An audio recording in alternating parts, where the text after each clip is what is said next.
Welcome to another presentation of the Cognitive Security Institute. The views expressed by presenters are their own and do not necessarily represent the views of, or endorsement by, the Cognitive Security Institute or any affiliated organizations. Humanity stands at the threshold of an unprecedented technological revolution.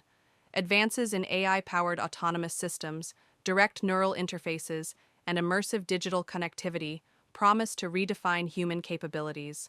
However, this transformation also presents profound ethical, security, and existential challenges that demand proactive and thoughtful action. The decisions we make now will shape the trajectory of our species and determine whether we thrive in this new era or falter under its weight. You may learn more about cognitive security and how to become involved in this rapidly growing community by visiting our website at cognitivesecurity.institute. If you find these talks interesting, please like the video and subscribe to our channel. We hope that you enjoy this presentation. Winn has lived cybersecurity since 1983, and he now says, "I think, maybe, I'm just starting to understand it." His predictions about the internet and security have been scarily spot on. He coined electronic Pearl Harbor while testifying before Congress in 1991. His seminal book, Information Warfare, showed the world how privacy would die and cyber terrorism would be an integral part of the future, which is now the present day. His new book, The Art and Science of Metawar, describes how to defend against AI-driven reality distortion, TMI and disinformation, manipulation, and algorithmic addictions by strengthening the mental immune system. Increasingly impressive immersive technologies, active meta-content orchestration, and powerful feedback systems, OODA loops, exploit information overload and disseminate disinformation through believable online experiences. We are approaching the meta point, where persistent immersive simulations will be indistinguishable from our default reality. The security, privacy, ethics, and global policy implications are staggering. Hello, this is Dr. Matthew Canham, the Executive Director of the Cognitive Security Institute. This presentation is a call to action. As a cybersecurity pioneer with decades of experience, Winn Schwartau has been at the forefront of safeguarding our cyber infrastructure against emerging threats. Now, he foresees the Metawar, an ongoing battle over human consciousness. Please join us in this presentation on how we need to protect our mental sovereignty in this increasingly digital world. Thank you all for being here. And I'm going to try to get through this as quickly as possible. A little background on this before we get into it. About 3.5, 4 years ago, metaverse, everybody's. And I said, I'm a security guy. Let me go take a look at the security and privacy issues that the metaverse, or what they're talking about the metaverse. What are the implications? And I started taking a very technical, pedantic view of the technologies and how they were going to impact us and what we needed to do as security professionals. And through presentations and a lot of discussions with folks, notably in Europe, I got redirected, and then I had my own personal metanoia and awakening, realizing that this whole issue of the metaverse and Metawar is much more profound than anything I had ever thought I was getting myself into. I thought it was a technical exercise.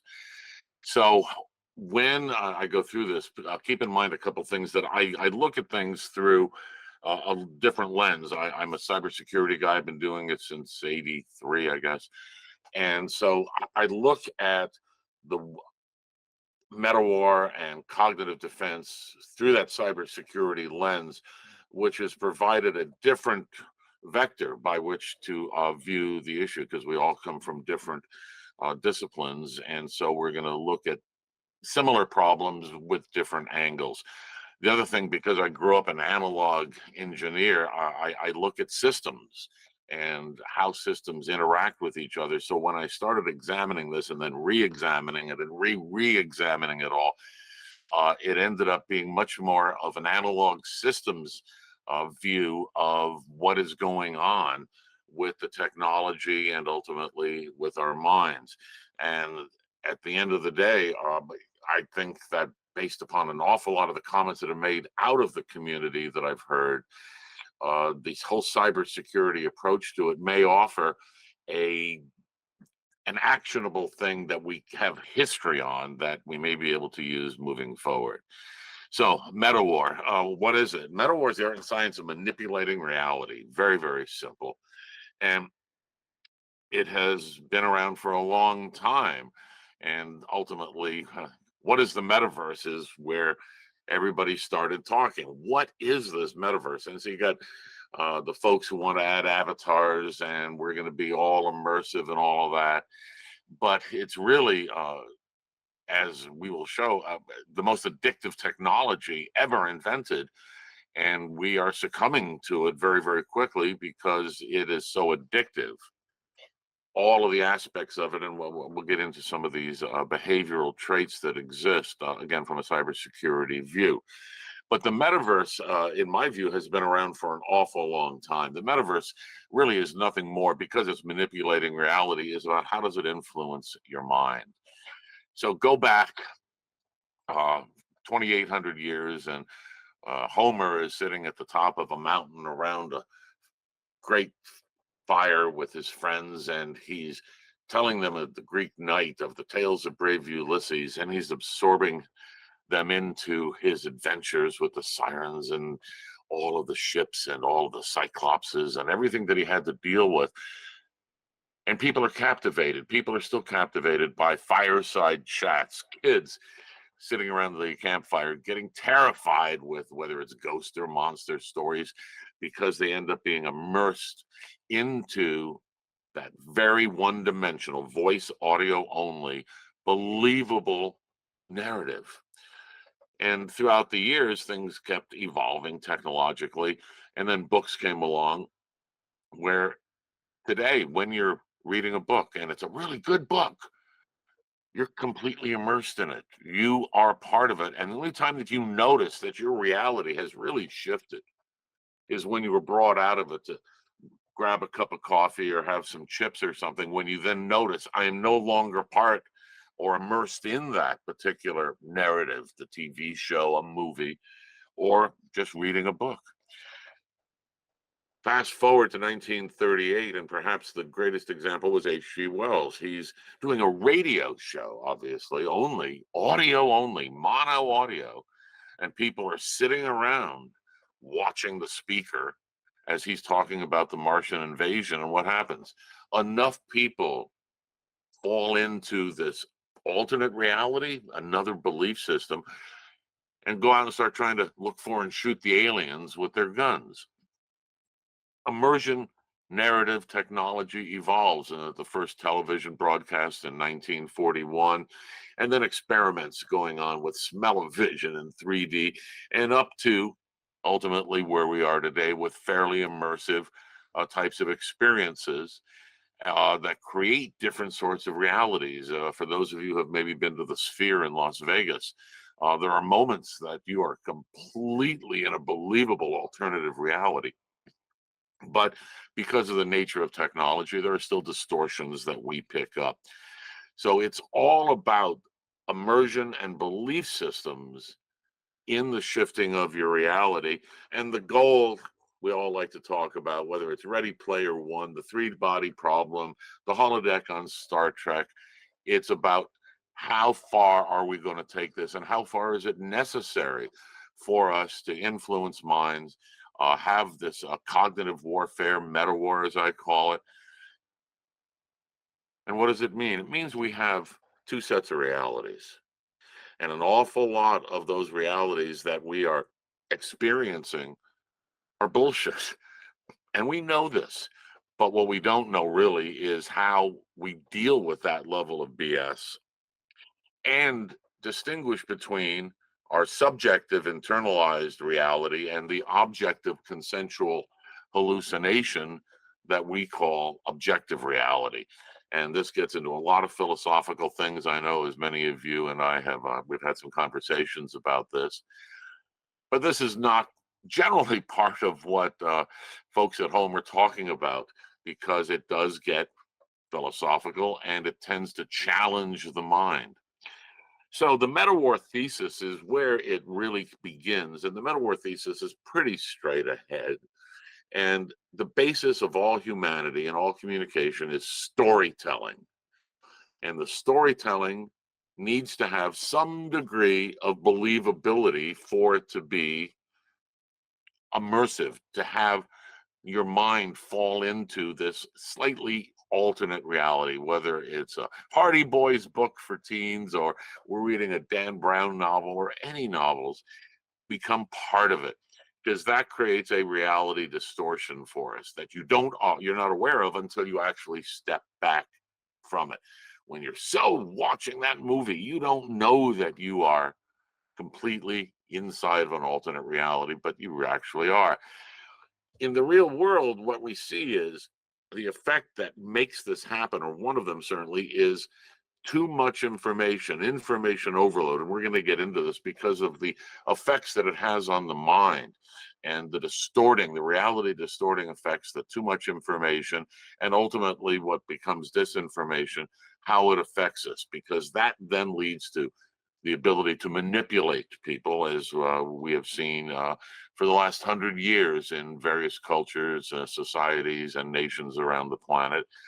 And that manipulation ultimately requires a reward in order to maintain that attention, to maintain what we call the attention economy these days. How do I keep you on my platform?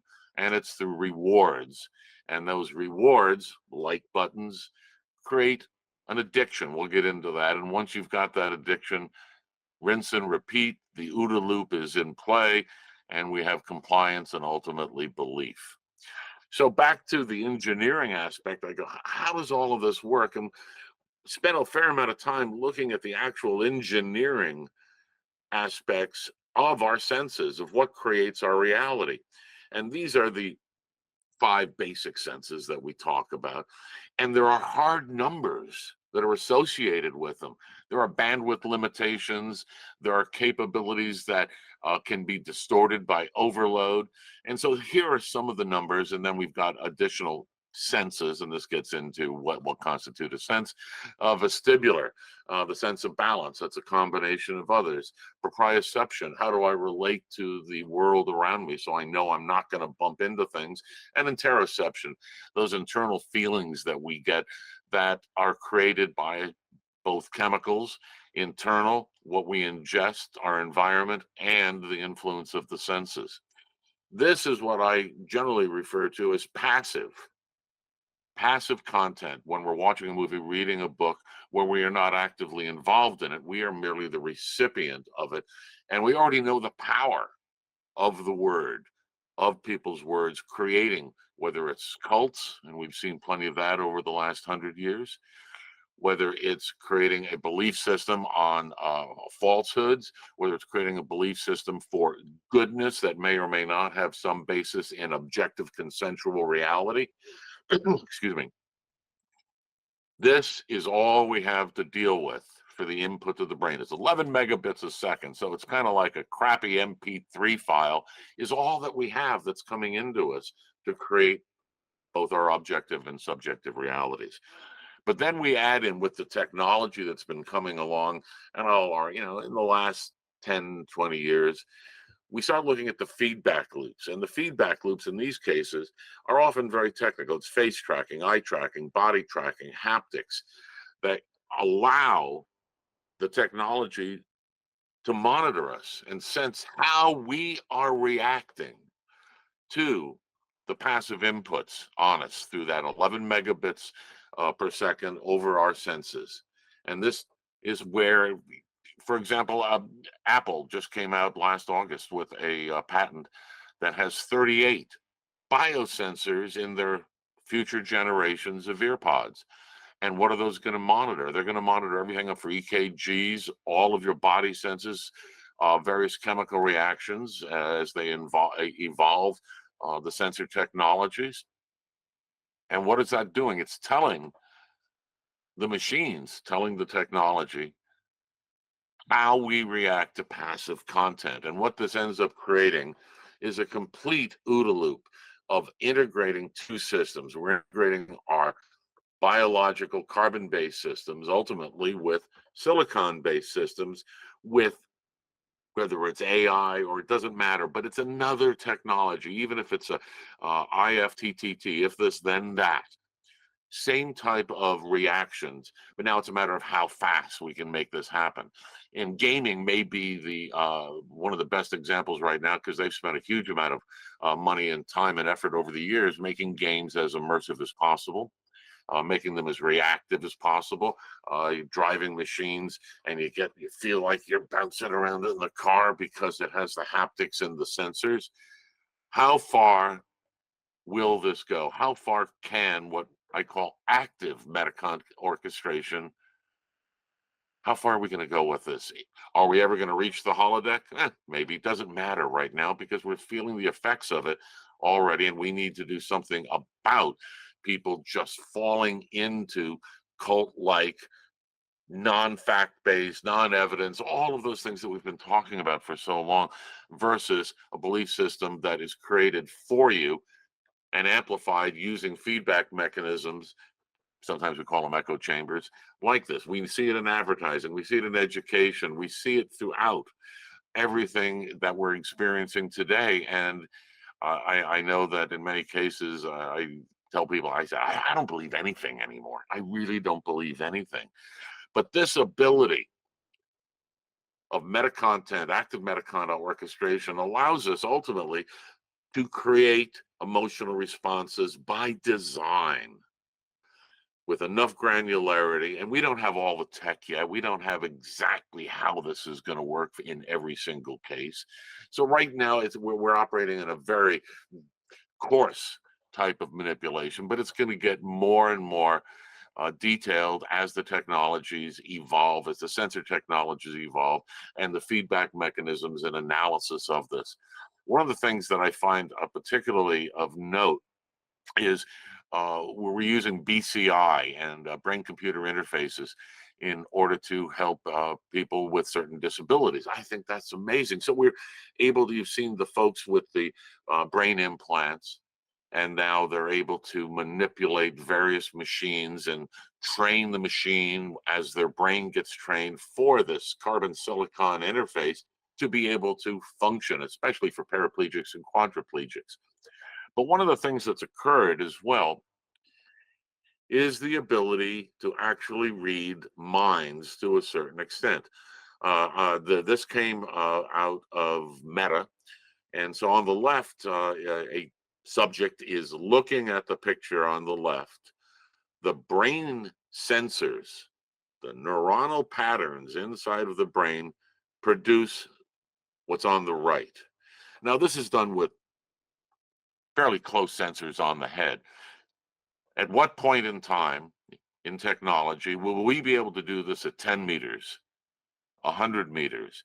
How far away will technology allow us to be able to actually read neuronal patterns from a distance? And this becomes, to me, exceedingly problematic because, again, looking at all this from an engineering cybersecurity standpoint, things are changing incredibly quickly. And this is now our new attack surface. This is, some people call it, I know Rand Waltzman calls it cognitive defense, cognitive warfare. Yes, absolutely. I use Metawar for various reasons. No need to defend it. But ultimately, this is what we're talking about, is messing with the mind. And this drawing I found to be exceedingly interesting because it took an engineering approach as well to look at what is the target surface, what are its capabilities, what are its limits. And this brought up how to compare cognitive defenses with what we're doing in cybersecurity. DDoS, we're used to that, whether it's DDoS or DOS, overloading technical systems. We also know that the mind can get overloaded. We've all been there, and sometimes we just got to shut down, turn it off, go into a quiet room, meditate, go read a dumb, stupid book, watch a mindless ancient TV show, just to get the brain to reset, to calm itself down. Defense in depth, we're used to that in cybersecurity. We also have cognitive and biological defense systems as well that can parallel what we're doing for defensive mechanisms inside of cybersecurity. So we have all of these things that we have done in cybersecurity to various degrees of efficacy, because certainly cybersecurity is far from perfect. But the metaphors of looking at systems from an engineering standpoint tell us a huge amount about how to approach cognitive security. So one of the things that uh, came up back in the God, William James, I think it was, back in the 1880s, 1890s, he was talking about the unconscious and conscious mind, and it's evolved over the years. And finally, Daniel Kahneman popularized it very well in his book, Thinking Fast, Thinking Slow, calling it System One and System Two brains. Our System One brain is our automatic gut reaction, knee jerk. You touch me, I'm going to punch you. You say something nasty, I'm saying something nasty back. Our gut reactions. I hear a horn in a city. Is it going to? Is that car going to hit me? Should I worry? System one handles these things very, very quickly. Our system one is where we can read, how we learn a language, because it's all made part of our innate system. System two is really, really slow.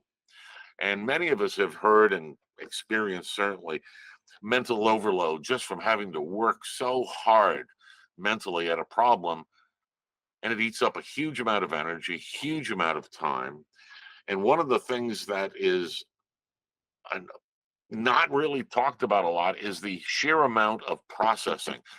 Roughly, the unconscious mind, that system one, which runs us, keeps us alive, makes us survive, using 320 to 400 billion bits per second of processing. That's our system one automatic stay alive. System two, they measure, calculate roughly between 2 and 4 kilobits per second. So that's 100 million times delta between the two, which made me ask, who's actually in charge? So as technology evolves, what we're finding is more and more disconnect between what we are and the technologies that we're building, because we as humans were not built 100,000 years ago, 3 million years ago, depends upon which anthropological view you want to take. We weren't built to survive iPads or social media. We were designed to survive lions and tigers and bears, oh my, and don't drink the dirty water. And if the food smells really, really bad, it's probably not good for you. Very survival mechanism oriented mechanisms that have kept us alive, the species alive, for 50 to 100,000 years, depending upon how you look at it. But then technology comes along with an entirely different set of rules. And those rules really mess us up because we have assumptions. This is how we view tech. And this is because it has been brought upon us. It has been just laid on top of society since roughly the mid 1950s is the date that I use for technology coming along. I'll show you why. But these are some of the things that we innately view tech as. It's our gut reaction. If the computer says it, it must be right. That is a gut reaction that so many people have. When there's something wrong, do we blame the tech? Our human side, our system one human side, tends to blame the technology versus hopefully a lot of us that think a little bit better. Now, I probably fat fingered that, didn't I? Let me go double check myself. But we're dealing with 8 billion people who have very different views than those of us who have studied this area. So when we look at survival, that is what we humans, that's what every single biological system is designed to do, is to survive. But when we look at our survival and how we react to technology, well, our basics say we're going to flee or fight. So there's the car in a city and you hear the horn. Do you jump out of the way? Do you stare? What do you do? Because the fear mechanism, pulls in automatically? Do you freeze in front of the speeding car? Is that like the deer in the headlights? Or have we attuned our individual system ones to have a different set of reactions? Then we, of course, have the other two F's, which is feeding and mating. This is what makes up us as humans. So now we take that and we look at our relationship with technology, and we all know people that fit onto this somewhere, and we all fit into this somewhere. There are times that we go, my God, that tech actually works. Wow, that is tremendous. And then there are times, and you got to hate it. You hate it because damn, you got to just turn it off because that's part of the overload of the brain. So the disconnects are make the attack vectors that much easier from bad actors and just the existence of technology, whether it's through ad tech, big tech, politics, religion, doesn't matter. The effects are always the same. So the disconnects that we have are really important, and that is information overload, too much information. We do not know how to handle it. Our innate survival mechanisms do not have a system one automatic reaction to too much information, which creates anxiety. We are all anxious. Everybody has an issue with the anxieties. FOMO, real simple. How many of us do not have FOMO to some extent? Mental health issues that we're seeing around the world, especially people that are involved in technology.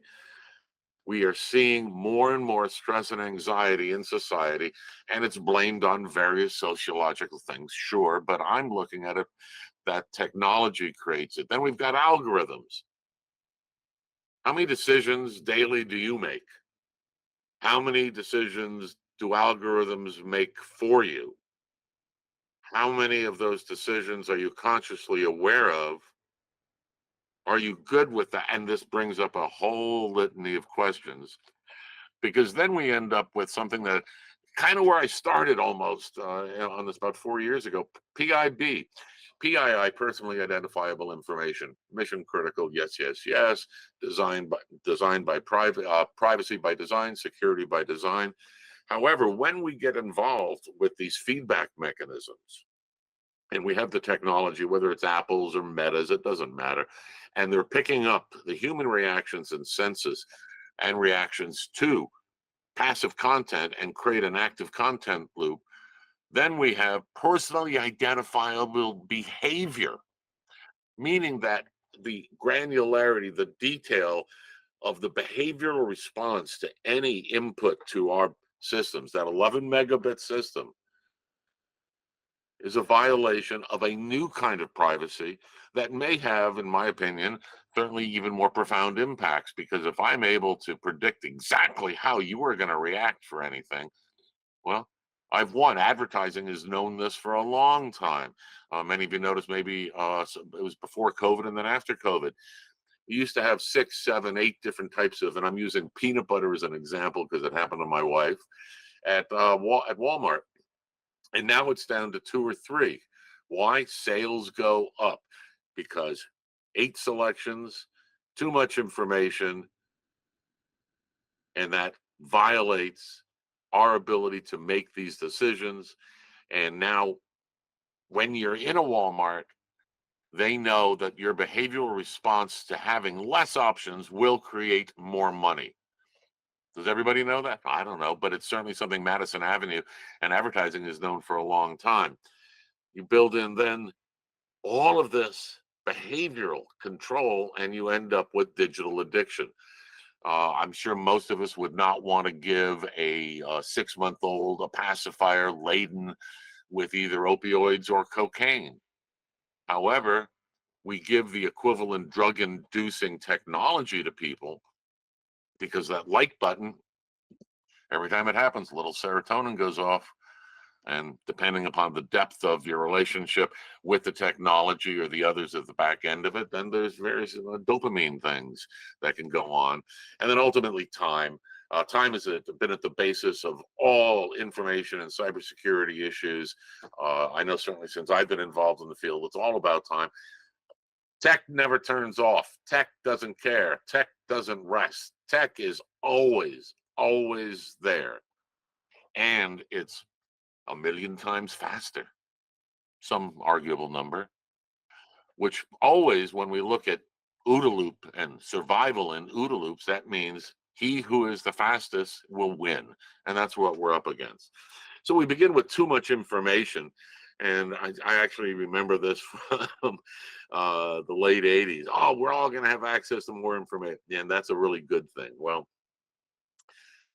that's another discussion. That's a nice bar discussion to have. But I use 1956, somewhere in that era, as the beginning of the information age and the first 5 megabyte hard drive and information overload. This is the amount of information being created.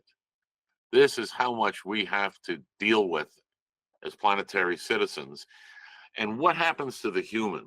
The human, this is what we see. We see massive amounts of information out there. And out of the total information that we have access to, roughly 0.001% of it is information of value that one could consciously say, I want, because that's about all we can handle. Back to that 11 megabits a second. And if that 11 megabits a second was on all the time, comes roughly to 74 gigabytes a day of information coming into us. And that would blow our brains up because we cannot handle it. It's the energy use of the brain, the neural circuits, and eventually some level of shutdown.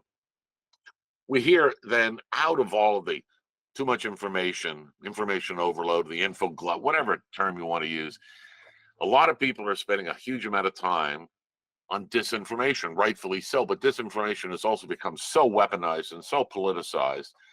I can still go back, though, and let's look at what causes disinformation, and some studies that have been done show very, very clearly that too much information and the manipulation of too much information is what causes probably the leading cause of disinformation. And I'm happy, all the links for all of this and the research that is done, they're all in the book. And you can feel free to go to the original source material and the original studies. But I found it absolutely fascinating that while the politics of the disinformation campaigns or censorship industrial complex are all blamed on disinformation, we got to go back to the source. And the source is really too much information. So Cambridge University has been at the forefront of a huge amount of this, and they did a misinformation susceptibility test, and it's still out there. You feel free to go take a look.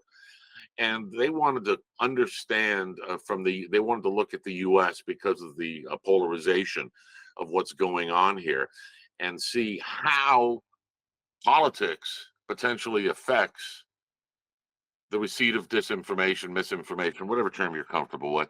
And they found that certain political people, on the spectrum, are over 250% more likely to believe BS than not. And that creates and exemplifies how much of the political spectrums can be influenced using some very, very simple techniques that I mentioned earlier. We have to learn how to coexist with this technology because all of this other stuff makes us nervous. Am I making the right decision? I have so many choices, so much information. What can I look at? What do I care about? And this is one of the big ones. We are always worried about batteries. Batteries are suddenly driving our lives, which has nothing to do with human survival. It has nothing to do with our system one awareness or capability. But this is what has happened in terms of the FOMO, the anxiety, which has resulted as well in the addiction, as you can see here. So now let's get and make it even worse. And we're going to add in AI. We created AI in our own image. And by and large, we don't like what we see because it is us. We are flawed. We are biased. We swing on the pendulum. Yet AI is here and we don't know how to deal with it as it's added into this equation. And I use it sometimes, but it's like AI is really great when close is good enough. I use it for language translators. I do it. I treat my AI helper as you're an opinion. Maybe not a terribly good opinion, but you're an opinion. As like I often call Kaylee. There she is. Kaylee's here. I say, Kaylee, what do you think of this? And I may have more faith in Kaylee than I do in AI. How much do we trust it? And at what point? Because we do not know. Nobody knows what's going on inside that black box. What happens when AI gets angry? We don't know. We don't know. We've seen AI do some really crazy things. We've seen the hallucinations. And therefore, how much ultimate control do we want to give AI over any aspect of our integration with technology? And I argue less is more. This is the loop of personally identifiable behavior, and it's quite simple. It's the technology. If you're using just my computer here, there is monitoring going on depending upon which software I'm using. When I'm in a helmet, there's a different sort of monitoring going on. As the technology increases, there's going to be more and more and more of it that is going to be predicting our behavior. And this is going to have to be severely looked at, because when we deal with layers and layers of edge servers and deeper in the cloud servers, how are we going to orchestrate privacy with information that tells the recipients how I'm going to behave? Do I want them to know how I'm going to behave under every condition? And as that occurs, the goal is to addict people. If you've ever read the book called Hooked, it is Silicon Valley's Bible. And the VCs basically follow the rule that if your new idea, your new tech, your new software is not sufficiently addictive, it's not going to be worth anything. It will not have the stickiness factor, the attention that's required to gain your cycles out of your limited bandwidth and limited input. They want as much as they can, and this is all part of creating that loop. So the question ultimately ends up being, how am I going to get brains, the mind, to go from this automatic mechanism of reacting to things without analysis? Just, yeah, whatever he says, I believe it. Whatever happens there, I believe it. Whatever stimulus is coming upon me, and there's 11 megabits, I accept it. How do we get people to go, well, wait a minute? How do I get them to, some people say, critically think? And ultimately, it's the same thing we do in cybersecurity. It's create a pause.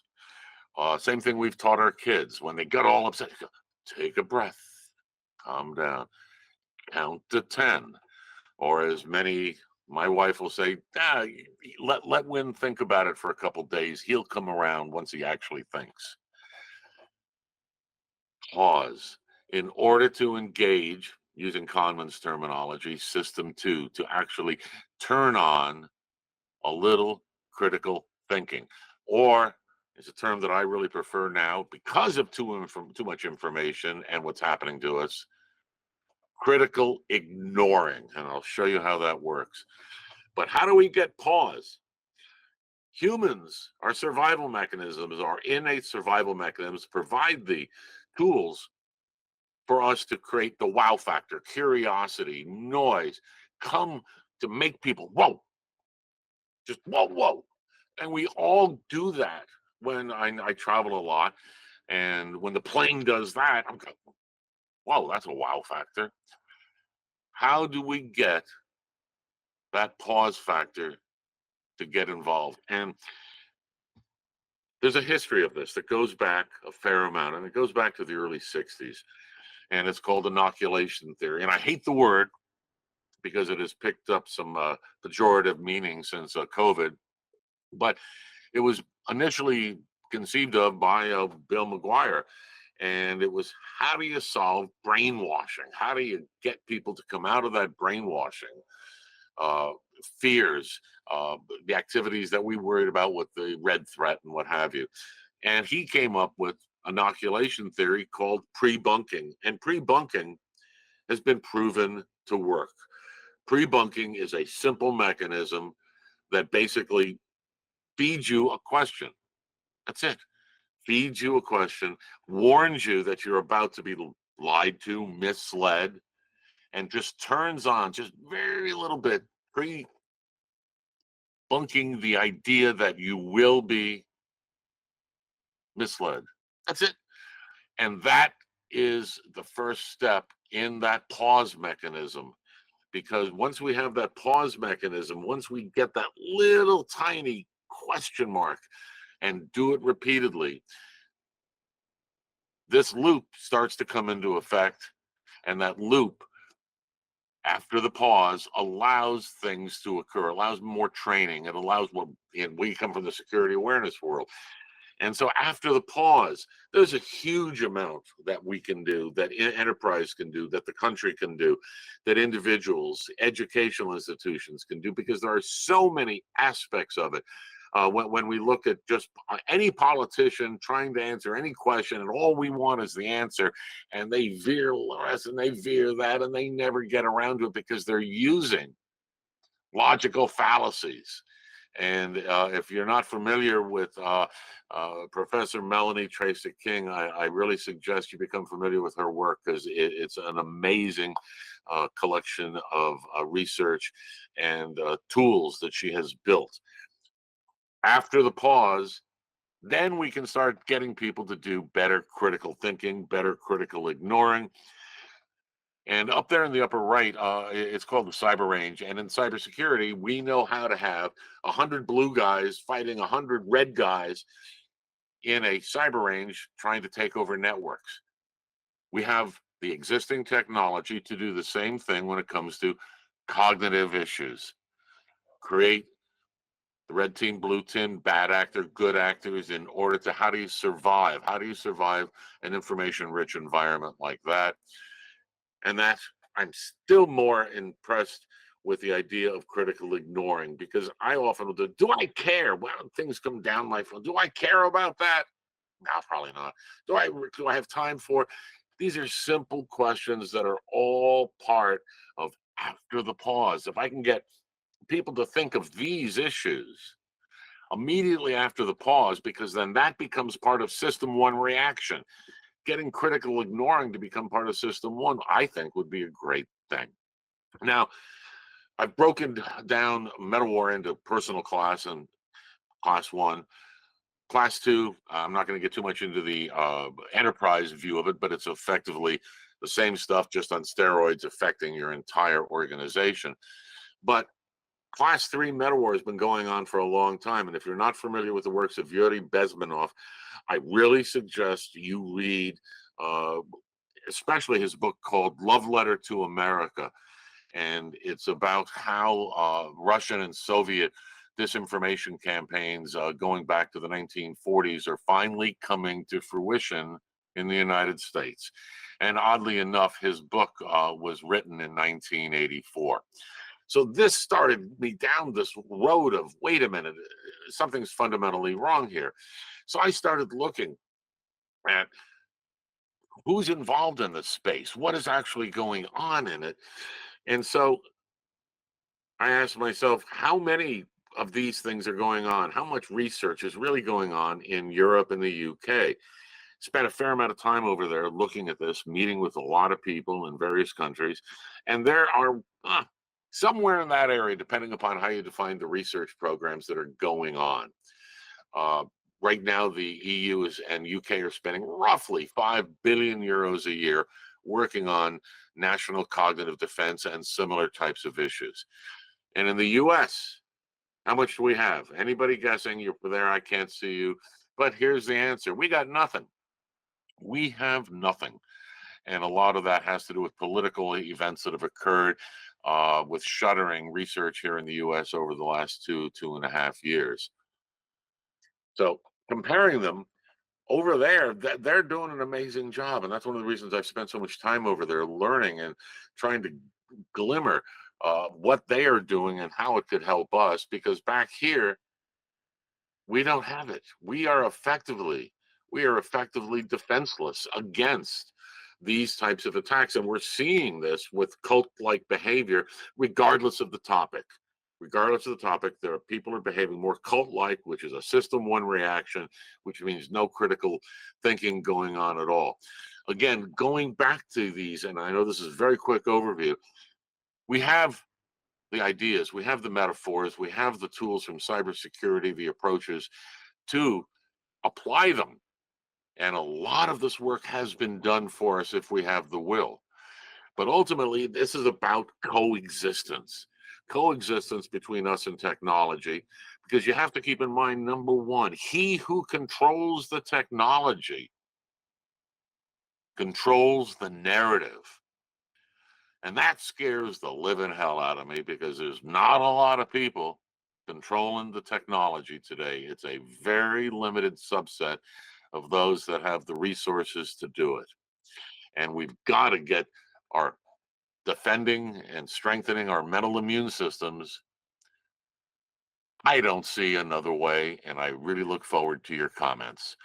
Thank you very much. Thank you for taking the time to watch this presentation to the Cognitive Security Institute. You may learn more about topics in cognitive security by visiting us at cognitivesecurity.institute.